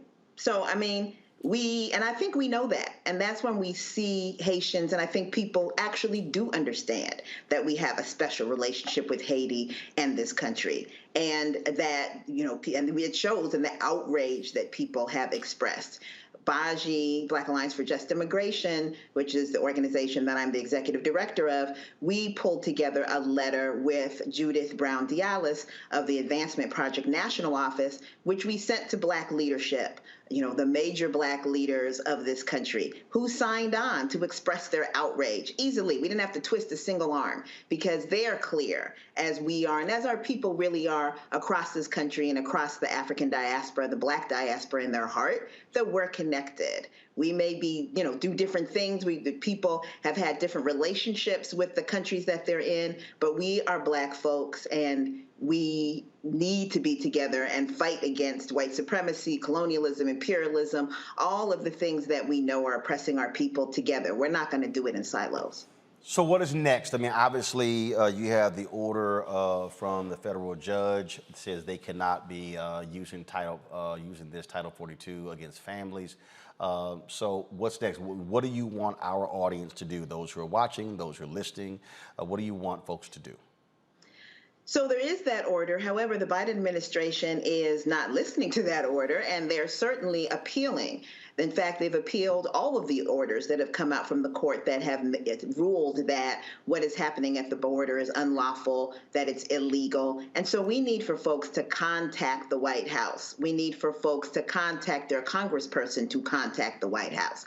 And we have three basic demands. The first demand is that they need to stop deporting Haitians and other Black asylum seekers at the border. They're not getting a hearing. They're not finding out, why are you here? These people have traveled for miles, for months, gone through hell to get to this place because they are seeking refuge in the United States, and they're just being unceremoniously sent back to the places they were fleeing from. So stop the deportations. Secondly, they need to let people in and let them exercise their right to asylum. It is a right under U.S. law, under international law, and the way you do it is to go to the border. That's why people are going to the border. You can't do it from another country. You got to go to the border. It's not illegal to do that. That's how you do it. And they need to give people humanitarian parole. That means they need to let people come into the country for humanitarian purposes and be able to apply from inside the country. I got to compare what happened with Afghanistan and how people around this country were so ready to let as many millions of people from Afghanistan come into this country as possible because they saw their suffering and they knew that they needed help. What do Haitians and Black people have to do for people to show us that kind of compassion? And so we're asking folks to demand that the White House give humanitarian parole to Haitian and Black asylum seekers. And then thirdly, we need for there to be a complete reversal of Title 42 and all of the other policies that are holding people back, because that ruling is about families. But there are people coming that are single people, that are not families. There are pregnant mothers that are coming by themselves. And those folks can still be held back by Title 42 while the administration is appealing. So really important that we stop the deportation, that we let people in this country to file their asylum claims, and that we reverse what are really racist, anti-Black policies. This was so everyone knew it was racist under Trump. It was like a no-brainer. And now suddenly under the Biden administration, people are confused about whether this is racist or not.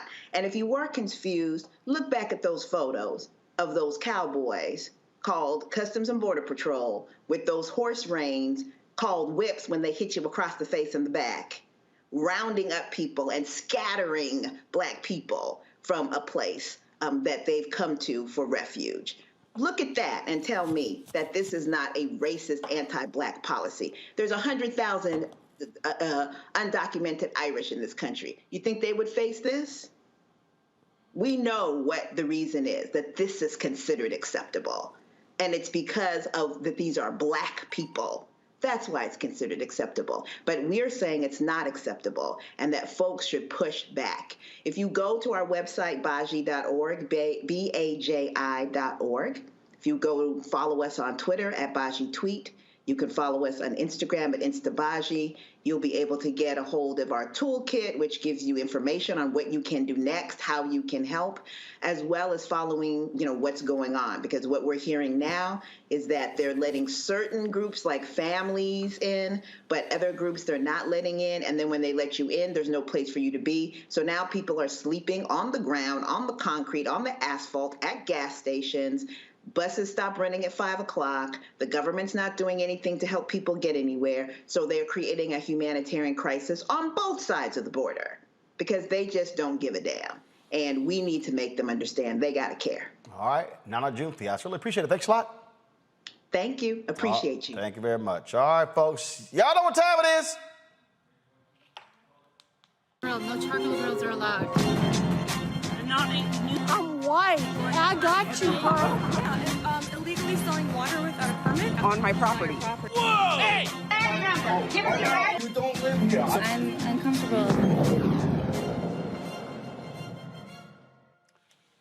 Well, let's go to Austin, Texas, where Cara Bell interrupted the Austin, Texas board meeting to request the book Out of Darkness, written by Ashley Hope Perez.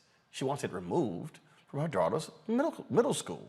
The book chronicles a love affair between an African-American boy and a Mexican-American girl in 1937. School officials have removed the book from all libraries in the district. But y'all just watch this. Cara Bell and then Marge Stone.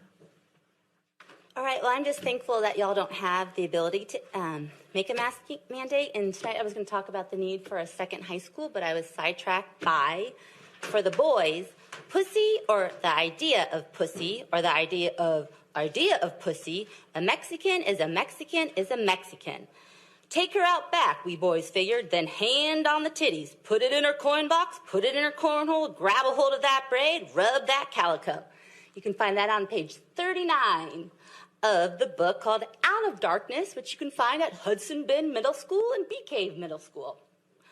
All right, not gonna lie, I had to Google cornhole because I have the game in the back of my yard. But according to Wikipedia, cornhole is a sexualist slang vulgarism for anus. The term came into the use in the 1910s in the United States as verb form to cornhole, which came into usage in the 1930s, means to have anal sex. I do not want my children to learn about anal sex in middle school. I have never had anal sex. I don't want to have anal sex. I don't want my kids having anal sex. I want you to start focusing on education and not public health. Stone, you're on. You are supposed to be educating our children, not teach them about anal sex. Thank you, Ms. Bell.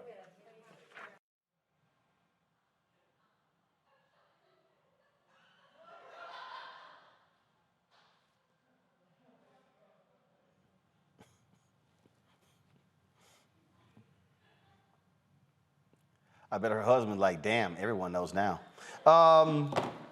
Anybody want that one? I mean, the state of Texas has been in the news for all the wrong reasons. I mean, dang, it's impossible to cover everything Texas has. It's starting to rival Florida. And no, Florida's still crazy. It's a little hard to rival Florida. Go ahead, Therese. Yeah, I mean, Texas really does take the cake. I think there's some very interesting. I mean, she has an interesting point, but again, it's always about the forum that you want to present it in. And I still think health education is an important educational curriculum. I think if we've had more health conversations with students earlier, we'll probably see a decrease in some of the decisions that are being made today that are affecting our economy. Go ahead, Mustafa. Deep in the heart of Texas. I mean, I don't know what else you say. You got a whole lot of special folks who just want to perform, and they want out of their performance. They want to just, instead of finding solutions and having the right conversations, as was said, with the right folks, to be able to get resolution to whatever it is that you might find to be causing harm, they want to perform, and they want to be seen, and that shows that you don't really care about making change happen. You want to try and just create these chaotic situations. So, the craziness that is, Texas, Florida, but it's in all kinds of locations across our country. And we got to stop this mess. We got serious issues that we need to be focused upon, and we use up all this energy on this type of stuff instead of focusing on the real problems that exist inside of our country and the sets of opportunities. Half the time we can't get to those because we got these folks who just want to perform. Well, we have another. Girl, no charcoal grills are allowed. I'm white. I got you, bro. Illegally selling water without a permit On my property. Whoa! Hey! You don't live here. I'm uncomfortable. So, an Oregon school worker gets suspended for up to a week for coming to work in blackface. A Newburgh school district staff member painted her face with iodine. Why? To represent Rosa Parks, to protest the school district's vaccine mandate. I wish we had her picture. The employee was sent home and placed on administrative leave. The Newburgh School District released the following statement. Friday, one of our employees reported to work in blackface. The employee was removed from the location and HR has placed the employee on administrative leave. The administration of Newburgh Public School condemns all expressions of racism. It's important to remember how blackface has been used to misrepresent black communities and do harm. We acknowledge the violence this represents and the trauma it evokes, regardless of intention. Superintendent of the school district, Dr. Joe Morlock, I am horrified, angry, and ashamed that this happened, as is nearly every other staff member. The students of color in Newburgh deserve so much more. This goes against everything I and the vast majority of NSD staff believe and is unfathomably offensive. Now, this is not the first racially motivated incident in the school district this year. A student used Snapchat to host a slave trade. Here's what I think interesting. No, put the superintendent's statement back up. He said, the students of color in Newburgh deserve so much more. So do the white folks. They do as well. See, what you have here is you got these crazy ass, and I'm gonna say these crazy ass white folks around the country who are saying what's requiring vaccines, it's like segregation. In fact, I remember we're done with the statement, y'all. Thank you, we're done. Okay, we take it off. I remember somebody had a photo where they try to use colored water fountains by saying vaccine, no vaccine. I don't think these people really understand what Jim Crow was all about. These folks, Brianna, out their damn mind. Teacher really not know that blackface wasn't acceptable in 2021? Maybe she's a Megyn Kelly fan. Yeah, right. And even when Megyn Kelly, didn't understand why it was wrong, it was wrong. And it was wrong when, Virginia Governor Ralph Northam did or did not do it. And it was wrong when Jimmy Fallon apologized to Chris Rock for not doing it. I mean, this has happened for a while. And when Hollywood started reassessing blackface, I don't know how anybody can start thinking like, maybe this is right. So, I mean, it's been wrong. And I'm not surprised that someone who doesn't want to get vaccinated is also racist, because it comes down from not being properly educated. And it's really sad that this is in the school system. That's why America is not progressing, is because the people who are supposed to be teaching our kids and so forth think this is all right.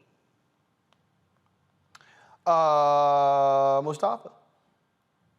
Well, first of all, why is it that Dr. Morlock, and maybe there's still a process they have to go through, why is this individual who is representing, who works inside of the school system, inside of the educational system, still have a job?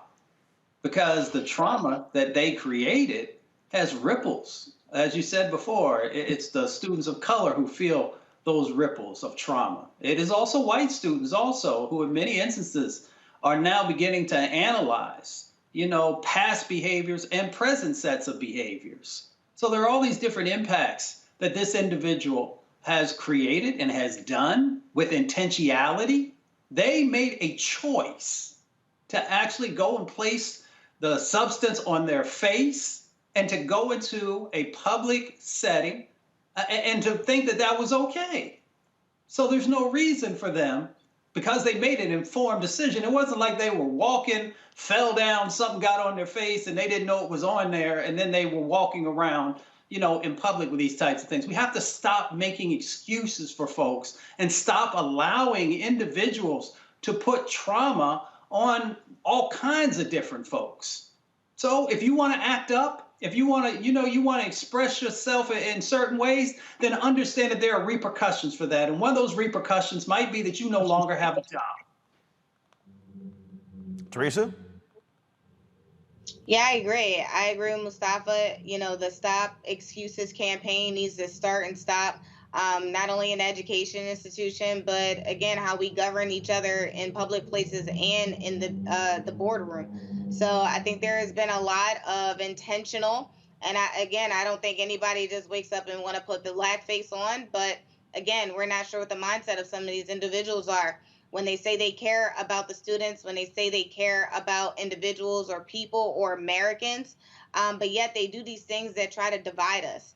And so it's really not only interesting, but it's also horrific as we talk about what the educational system looks like in American history, because again, these are people that are in leadership. And so it really is up to us and start to, understand that Black mediums do matter. Black literature does matter, and your history does matter, so we can also just find the guiding light in all this mess. Absolutely. All right, folks, some sad news. She helped make Lady Marmalade a hit, was part of the 1970s group LaBelle. Sarah Dash, Patti LaBelle, and Nona Hendrix released their debut album, LaBelle, in 1971. Lady Marmalade, a single from the mid-70s Nightbirds album, proved to be the group's most successful song, topping the Billboard Hot 100 chart.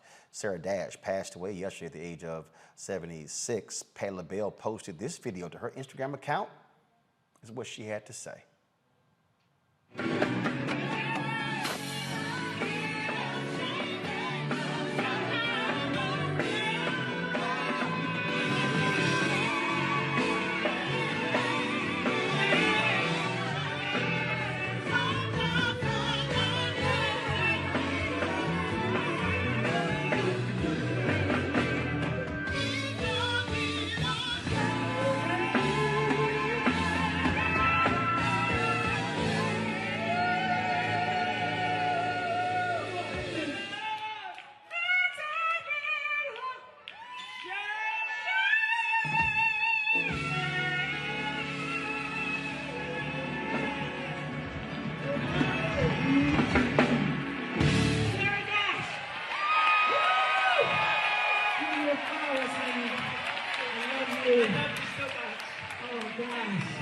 Patti LaBelle wrote, "We were just on stage together on Saturday, and it was such a powerful and special moment. Sarah Dash was an awesomely talented, beautiful, and loving soul who blessed my life and the lives of so many others in more ways than I can say." Again, Sarah Dash, legendary R&B singer, passed away at the age of 76. Man, wow, just on stage on Saturday. And so certainly prayers go out to her and her family. Folks, that is it for us today on Roland Martin Unfiltered. I want to thank Brianna. I want to thank Teresa as well as Mustafa for joining us on today's show. We certainly appreciate all of you for being with us, for watching. Those of you on YouTube, on the Black Star Network app, Facebook, Twitter, Periscope, Instagram as well. Folks, if y'all want to support what we do here at Roland Martin Unfiltered, please join our Bring the Funk fan club, where every dollar you give goes to support this show and what we do. Cash App is $RM Unfiltered. PayPal is R Martin Unfiltered. Venmo is RM Unfiltered. Zelle is Roland at RolandSMartin.com. Roland at RolandMartinUnfiltered.com. And of course, we want you to download the Black Star Network app, folks. We've already surpassed 10,000. And in fact, we've had, since we launched it on September, so basically 17 days ago, 12,420 downloads. And now we want to get to 20,000. And so please download it. You can do it on your app, on your Apple phone, your Android. You can do it, and of course, that's an ad agency calling me right now. And so I will call you as soon as I get off the show in 60 seconds. Bye. See, y'all know I'm ignorant. I'll do that. iPhone, Android, Android TV, Roku, Amazon TV, Amazon Fire Stick, Samsung TV, Xbox as well. Folks, we're everywhere. And so we've got some amazing things we're going to be rolling out. We're taking our time. We're building it. We're going to have some shows we're going to be announcing. We just got to put all the pieces in place. We're almost done with our studio here as well. And so I can't wait to unveil it. And I am hoping I will be able to unveil it on Monday. And so Tuesday at the latest. So that's what we're working on right now. And so we appreciate all that you do. Thank you for support. Thank you for watching the show. Y'all know we are sitting here building something phenomenal. And if you got folks out here who love running their mouths, and let me tell y'all something, you're going to have haters out here, and they going to say whatever. Like I got all these old ignorant people on social media saying, when you going to talk about what's happening with Haiti? You're actually telling on yourself because you don't watch the show. That's what happens when you're stuck on stupid. So we don't worry about those folks, y'all. We just keep putting in the work. I'll see you guys tomorrow right here on Roland Martin Unfiltered, right here on the Black Star Network. Holla!